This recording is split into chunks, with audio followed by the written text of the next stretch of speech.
The delivery instructions said, "Don't knock, leave it at the basement door." When I pulled into the driveway, the entire house was dark, and the basement door was already open. It was 11:43 p.m. I remember because I checked the time twice before getting out of my car. I'd been delivering for about 4 hours already, and this was supposed to be my last order of the night.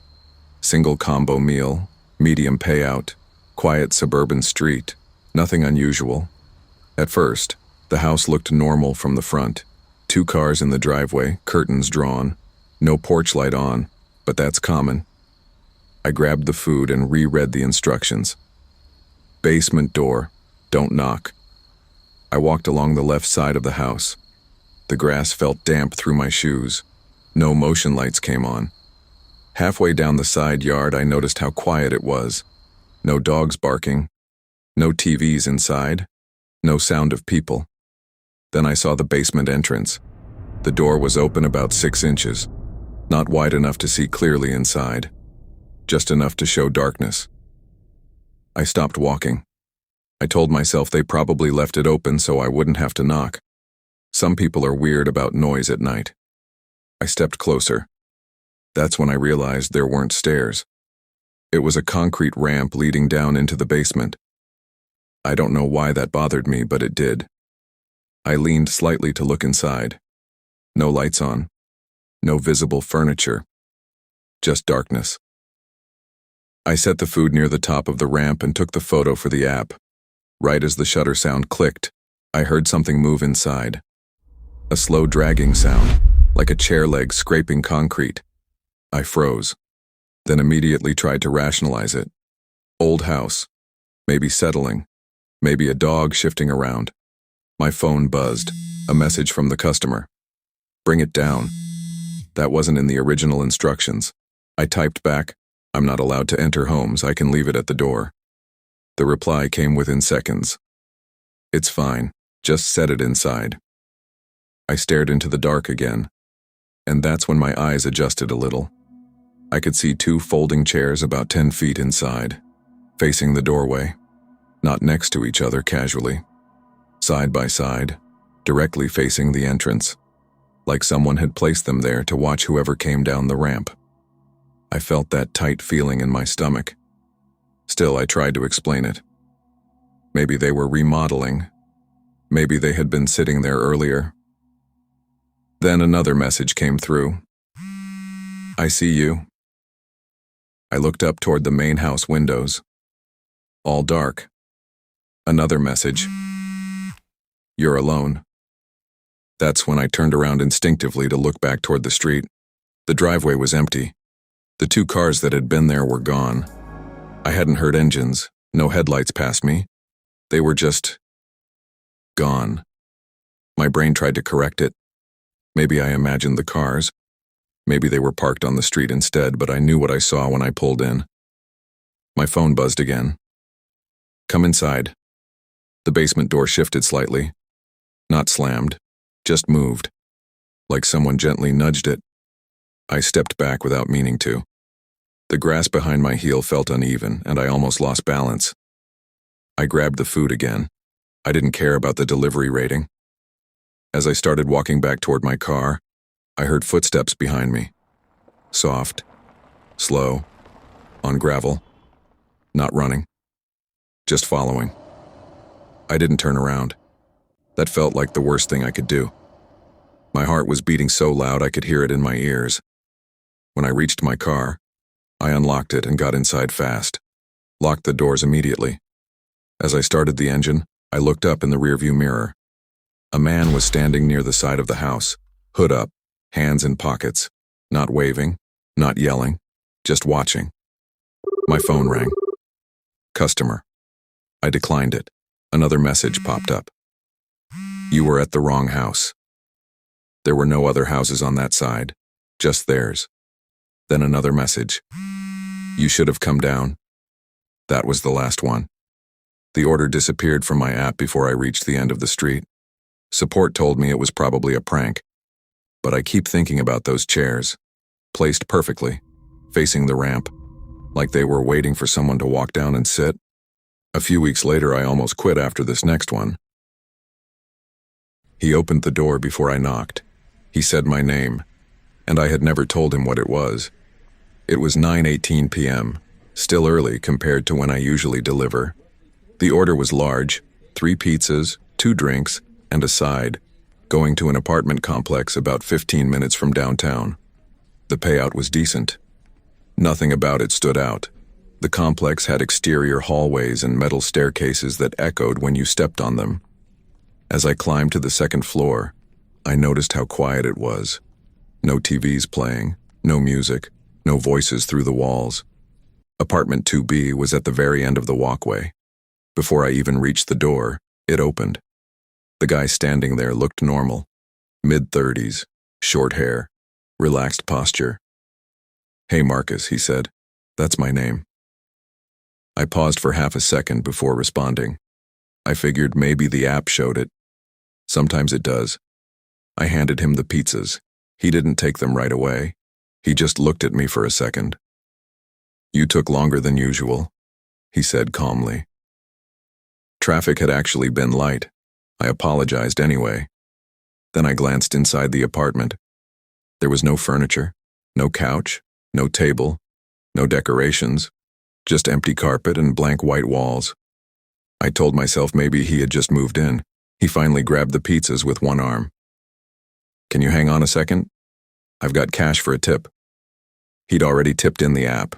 Still, extra cash isn't unusual. So I nodded. He stepped backward into the apartment. The door stayed open. I stood there about 20 seconds. That's when I heard whispering. Low. Quiet. More than one voice. It wasn't him. It was coming from deeper inside the apartment. I leaned slightly toward the doorway to listen. The whispering stopped. Immediately. Complete silence. I told myself maybe it was a TV in another unit. Then I noticed something else. There were no shoes near the door, no keys on a table, no moving boxes, nothing that suggested anyone actually lived there. My phone buzzed. A notification from DoorDash. Customer modified tip. It went from $9 to $0. I stared at it. Right then, the whispering started again, but this time it sounded closer. Still low, still multiple voices. My stomach tightened. I cleared my throat and said, "Hey, I actually have another order I need to get to."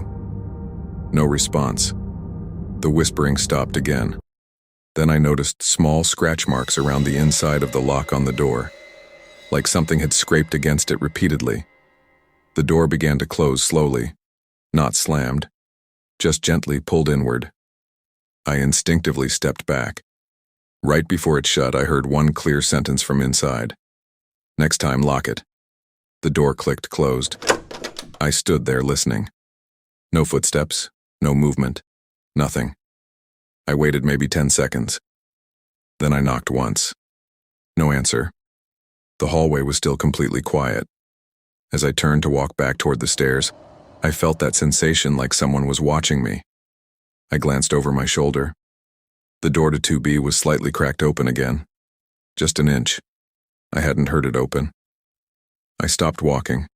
The crack widened slightly, slowly, no one visible behind it. Just darkness. I didn't say anything. I just turned and walked toward the stairs. The metal steps echoed louder than they should have. When I reached the bottom, I looked up again. The door was fully closed now. I got into my car and locked the doors. Before starting the engine, I checked the app again. The customer name was gone, replaced by a string of numbers. The profile picture was blank. I drove away. 2 days later, I happened to get another order in that same complex. Different building, different unit. While I was waiting for the customer to come down, I asked him casually about 2B. He looked confused. He said 2B had been empty for months. The last tenant had moved out suddenly, middle of the lease, left most of their stuff behind. Management cleared it out weeks ago. I didn't tell him what happened. I just nodded and went back to my car. I still think about that whispering, how it stopped every time I spoke, like whoever was inside didn't want me to hear too much. And I still don't know how he knew my name before I ever said it. The GPS said I had arrived. There was no house. And a car pulled in behind me. It was 12:37 a.m. This was supposed to be my last order of the night. The payout was high, $22 for less than 6 miles. That should have been my first warning. The address led me down a narrow county road with no streetlights. After about 3 minutes, houses disappeared completely. Just trees on both sides. No mailboxes, no driveways.